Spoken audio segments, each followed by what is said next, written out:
Kondisi sakit yang dialami Bapak Muhammad Sahril Sidik diduga jantung. Tinggal di RT 04 RW 09 Desa Situ Udik, Kecamatan Cibung Bulang, Kabupaten Bogor.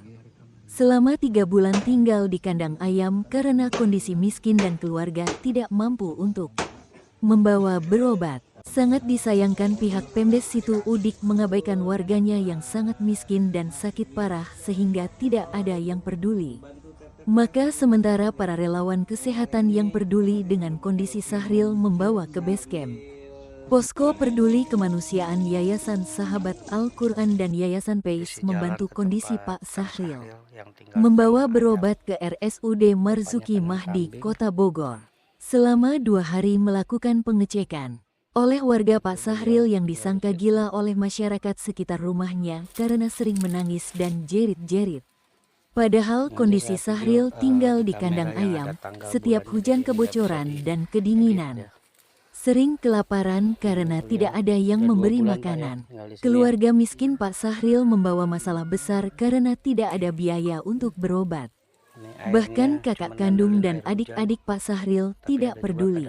Seperti bangkai hidup yang dibuang, demikian keluh kesah Pak Sahril. Bu RT sebulan sekali membantu memberikan makanan.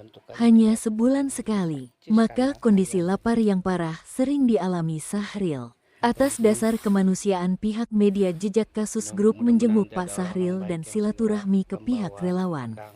Tanggal 5 November tahun 2024 di basecamp Yayasan Sahabat Al-Quran. Harapan besar Sahril ada bantuan dari pemerintah Kabupaten Bogor dan bantuan dari pemerintah pusat karena Sahril butuh berobat. Persoalan kemiskinan, Pak Fatur Rahman dan Pak Ustadz Hafizul Islam kini menampung Pak Sahril di Kampung Keroncong, Desa Pamijahan, RT 01 RW 07 Desa Pamijahan, Kecamatan Pamijahan, Kabupaten Bogor. Semoga Pak Sahril mendapat perhatian besar karena pengen sehat dan bisa bekerja serta ibadah.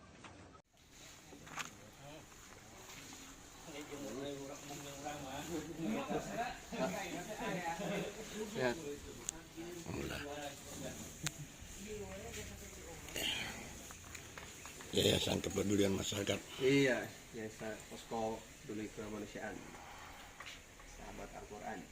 Kita kolaborasikan sekarang ke AYS. Emang Pak? Alhamdulillah. Sahril yang dulu bukan Sahril yang sekarang. Saya bagaimana? Udah mulai sehat? Alhamdulillah Pak. Sakitnya apa? Jantung. Jantung? Udah sering berasa sakit jantungnya? Iya, hampir tiap malam. Hampir tiap malam sakit jantungnya. Umurnya berapa Sahril? Kurang lebih 37. 37 tahun. Oh, dari tahun kapan sakit seperti ini? Udah berapa tahun? Ada berapa tahun? 3 tahun, 4 tahun? 3 tahun lebih. 3 tahun lebih. Jadi nggak bisa usaha, nggak bisa apa-apa. Nggak bisa. Nggak bisa ya. Banyak pembengkakan di kaki. Oh, pembengkakan di kaki ya? Iya, sehingga tidak bisa jalan. Susah jalannya itu. Kakinya bengkak. Iya. Tangannya juga enggak. Tangannya juga pada kaku ya? Iya. Udah berapa kali berobat? Baru di RSUD doang. Di RSUD, di Marzuki Mahdi kemarin dibawa ya? Iya, dibawa tapi nggak dikasih obat gitu. Oh, belum dikasih obat, nunggu obat berarti, nunggu hasil dari check up-nya kemarin ya? Iya, Di RSUD Lewiliang dikasih obat? dikasih. Oh, dikasih obat. Iya, punya anak berapa Pak Sahril? Belum. Oh, belum punya anak? Belum pernah nikah, Belum pernah nikah? Udah. Udah? Nikah, Mas. Udah nikah tapi nggak punya anak? Iya, baik.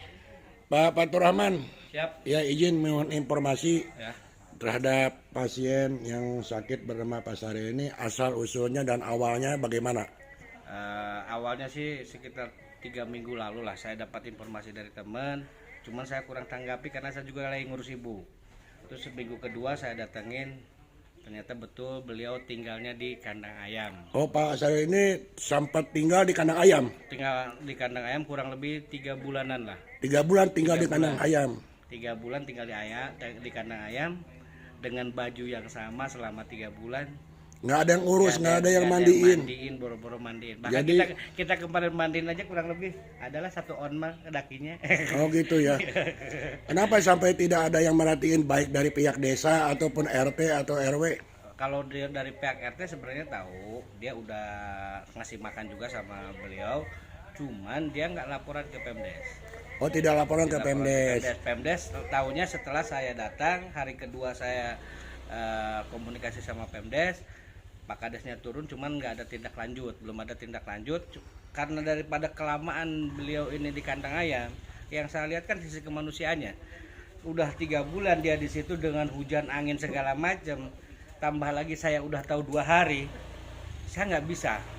Gitu ya. Hari ketiga saya bawa, ambil Ini- keputusan saya bawa. Pak Sari ini warga desa mana? Bapak dari desa Situ Udik. RT berapa? RT 04 RW 09 RT 04 RW 09. Kecamatannya Cibung Belang. Cibung Bulang, Kabupaten Bogor ya. Ya, Iya, berarti selama ini belum mendapatkan bantuan dari pemerintah desa ataupun dari kecamatan ataupun dari pemerintah. Belum ada bantuan sama sekali. belum ada sama sekali. Selama sakit 3 tahun lebih nggak ada bantuan Pak ya. Nggak ada. Baik, dari media Jejak Kasus, Novi Susin melaporkan di wilayah Kabupaten Bogor, Desa Pamijahan. di Desa Pamijahan saat ini sedang ditampung dan dirawat di base camp Pedul YSA, PAYS, dan PYS Yayasan Sahabat Al-Quran. dan Yayasan Sahabat Al-Quran ya, ditampung di base camp ini ya, karena warga tersebut memang tidak ada yang peduli dan tidak ada yang menolong. Nanti kita siapkan untuk rumah singgah pembangunan nanti di sini, mohon bantuan semuanya juga. Baik, mohon supaya diperhatikan oleh pemerintah setempat, khususnya pemerintah Kabupaten Bogor, umumnya pemerintah nasional, begitu sulitnya warga miskin yang tidak mampu berobat, sakit jantung sampai pembengkakan di kaki, pembengkakan di tangan, tidak terawat dan tinggal di kandang ayam karena mungkin sakitnya sangat berat dan ekonomi keluarga lemah sehingga terabaikan, tinggal di kandang ayam selama 3 bulan lebih. Demikian Novi Susin dari media Jejak Kasus Grup di Bogor melaporkan pada tanggal 5 November 2024 di wilayah Kecamatan Pamijahan. Ini warga dari Kecamatan Cibung Bulang. Demikian. Mohon izin Pak, dengan Bapak siapa? Ade. Pak Ade, Bapak Turahman, Bapak siapa namanya? Alwan. Pak Alwan. Ya, Pak Alwan selama merawat Pak Syahril ini yang sakit, sudah berusaha belum mengkontak pihak kepala desa? Jadi untuk Situ Udik ya? Unik ya. beberapa hari, sekitar 2 hari ya, kita udah 2 kali, 3 kali lah berarti. sekitar 3 kali kita ke kantor desa Situ Udik, ingin bertemu dengan kepala desa, namun belum ada waktu. Selalu ada tamu ya. Selalu ada tamu gitu. Selalu ada Padahal tamu. kedatangan kita ini untuk konfirmasi bahwasanya penduduk desa Situ Udik ini akan kita rawat di desa Pamijahan ini gitu kan. Ya. Tapi ya mau bagaimana, kita untuk konfirmasi ini sulit karena selalu ada tamu seperti itu. Jadi seakan-akan secara halus pihak kepala desa tidak mau tahu atau tidak mau memberikan perhatian kepada warganya yang sakit Pak Syahril ini ya, seperti ini. Saya WA pun nggak dibalas Pak. Sudah di WA nggak balas? Ada saya chattingannya. Sudah di WA ya berarti ya? Udah Udah diinformasikan? di WA udah biru, berarti udah dibaca. Udah dibaca, tapi tidak mau memberikan perhatian dan tidak mau merespon. Saya minta waktu untuk ketemu.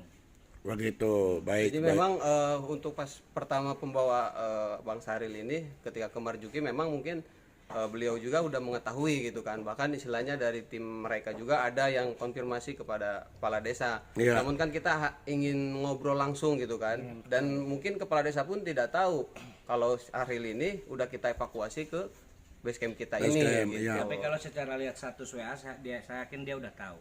Udah tahu. Jadi Setiap satu ikut andilnya itu pas pertama dia mengutus IPSM desa sama IPSM Kecamatan Ikut andilnya Cibung Bulang, itu aja, itu doang. aja. Sebatas periksa ke rumah sakit. Nah, setelah pulang dari rumah sakit, nah kami mau menemuin kepala desa itu sulit gitu, Pak. Ya. Sebetulnya untuk konfirmasi aja gitu kan. Ya, Betul. nggak mau ngapa-ngapain, kita nggak mau minta uang, nggak mau minta apa. Konfirmasi takutnya kan jadi kesalahan gitu kan. Iya. Ini warga desa Situ Udik kita bawa ke Pamijahan. Padahal Iya. kita ingin konfirmasi gitu, ingin ngobrol secara langsung. Kita minta waktu, namun selalu ada tamu seperti itu. Baik, demikianlah nasib warga miskin yang sakit di Desa Situ Udik, Kecamatan Cibung Bulang, Kabupaten Bogor, yang merasa diabaikan dan tidak diperhatikan atau tidak dibantu atau tidak ditolong oleh pihak Pemdes Situ Udik, sehingga warga tersebut harus ditampung di base camp di wilayah Kecamatan Pamijahan agar tertolong dan bisa berobat ke RSUD. Lebih dimanusiakan kembali atas dasar kemanusiaan rekan-rekan dari Yayasan Peduli Kemanusiaan, Yayasan Sahabat Al-Quran PYS dengan PYS telah membawa dan membantu saudara Sahril agar kesehatannya membaik. Demikian dari media Jejak Kasus Group, Novi Sosin di Kabupaten Bogor melaporkan. Punten, Bapak namanya siapa, Pak? Mansur. Bapak Mansur. Bapak orang tuanya Pak Sahril. Ini Pak Sahril ini udah sakit katanya 3 tahun ya? Lebih dari 3 tahun? Lebih. Selama ini berobatnya bagaimana, Pak? Ya kalau berobat ini sih dulu mah pribadi maksudnya. Pribadi, Ya. yaitu Ke dokter. ke dokter, atau berobat apa, biasa aja gitu ya? Rukiah itu apa? Rukiah udah. Ya. Ya, ini Sahril ini diduga penyakitnya apa? Saya ini kurang apal, Pak. Kalau Kurang penyakit, tahu ya. iya. Terus selama 3 tahun lebih ini sakit, bagaimana? Ada perkembangan nggak dalam pengobatan? Ada kesembuhan nggak? Nggak ada. Nggak ada kesembuhan. Nggak ada. Terus ini kenapa sampai tinggal di kandang ayam, Pak? Enggak, maksudnya begini. Jadi tempo hari saya mau ngawinin kakaknya. Iya. Udah gitu kan ini di kamar. Di kamar itu kan mau banyak ini apa yang bantuin masalah masak-masak gitu. Iya. Tadinya saya sementara dulu gitu. Oh, sementara dipindah ke kandang ayam. Kan. Tapi sampai 3 bulan, Pak. Kagak. Paling sebulanan itu. Sebulanan. Iya. Ini katanya sering jerit-jerit gitu, kehujanan, kebocoran. Ya kalau bocor sedikit-sedikit tetap itu pasti karena kan genteng biasa, genteng yang dulu. Iya. Tapi atasnya ditutup pakai triplek juga, pakai ini juga, pakai apa? Karpet. Pakai karpet. Menurut warga, pasarnya sering kelaparan jerit-jerit. Itu nggak tahu kalau kelaparan, kalau ibunya sebelum kemana-mana pagi udah dianterin nasi, Iya. sore udah dianterin nasi, air minum udah disiapin gitu, tinggal minum dia mah. Dengan minum udah disiapin. Tapi jerit-jeritnya karena sakit, dia mengeluh sakit apa karena kelaparan? Ya kurang tahu. Kalau dibilang kelaparan, bahkan dia mesen apapun makanan sama tukang jualan, saya tinggal bayar gitu pada Oh, tinggal bayar. Iya. Jadi selama 3 tahun ini lebih sakit, dia nggak bisa bekerja lagi, Pak ya? Enggak, Nggak bisa bekerja lagi. Hanya diem di rumah aja. di rumah. Ini mandi, ada yang ngurus nggak, Pak? Mandi, buang airnya segala macam. Kalau kira-kira setahun ke sini jarang yang ngurus karena kan kesibukan dulunya kan waktu belum begini parah ya dia bisa jalan pakai tongkat, bisa jalan sendiri gitu. Tapi kalau masalah air hangat udah ibunya pagi-pagi masakin air Hangat. Tapi nggak ada yang mandiin. ya ada, kan masih dia bisa sendiri mandi kalau dulu. Kalau dulu, Nah, ya katanya menurut warga ini Pak Sahril ini udah nggak ada yang ngurus, nggak ada yang mandiin, dan nggak mampu dia ini mengurus dirinya sendiri. Menurut Pak Sahril gimana? Ada yang mandiin nggak? Dulu? Nggak ada yang mandiin? Ada mandi sendiri saya, Pak. Mandi sendiri? Waktu ditemuin sama tim relawan kesehatan ini, memang kondisi Pak Sahril ini memang tidak mandi ya? Tidak mandi. Iya, sampai apalah, dilihatnya ya sangat inilah. Sangat memperhatikan seperti orang gila lah, seperti itu. Nah, ya saya berharap istilahnya pihak keluarga, Bapak siapa tadi namanya? Pak Mansur mendapatkan perhatian pemerintah dan dapat bantuan, demikian Pak. amin. Semoga video ini bisa dilihat oleh pihak-pihak terkait di pemerintahan Kabupaten Bogor dan memberikan bantuan. Demikian Pak ya, terima kasih Pak. Kenapa saya nangis? Kenapa kamu nangis? Hah? Ya, apa? Insya Allah ditolong oleh pemerintah. Insya Allah dibantu oleh pemerintah, dibantu sama relawan. Ini ada Pak Ustadz, juga siap membantu. Insya Allah kamu bisa sembuh. Dan ada solusi yang terbaik supaya kamu bisa berobat. Jangan putus asa. Jangan merasa kecil hati. Dan yakin bahwa negara Republik Indonesia sangat mencintai masyarakatnya. Yang tidak mampu pasti ditolong.